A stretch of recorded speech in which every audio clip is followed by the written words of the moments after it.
போன்ற கன்னித்தேன். அவள் பேர் சொல்லி தித்தித்தேன். அது ஏன் என்று யோசித்தேன்.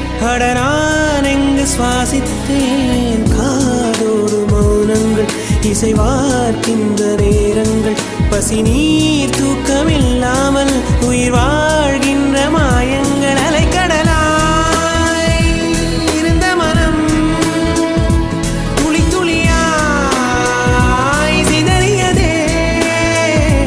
ஐம்புலனும் என் மனமும் எனக்கெதிராய் செயல்படுதே. விழி காண முடியாத மாற்றம், அதை மூடி மறைக்கின்ற தோற்றம். ஒரு மௌன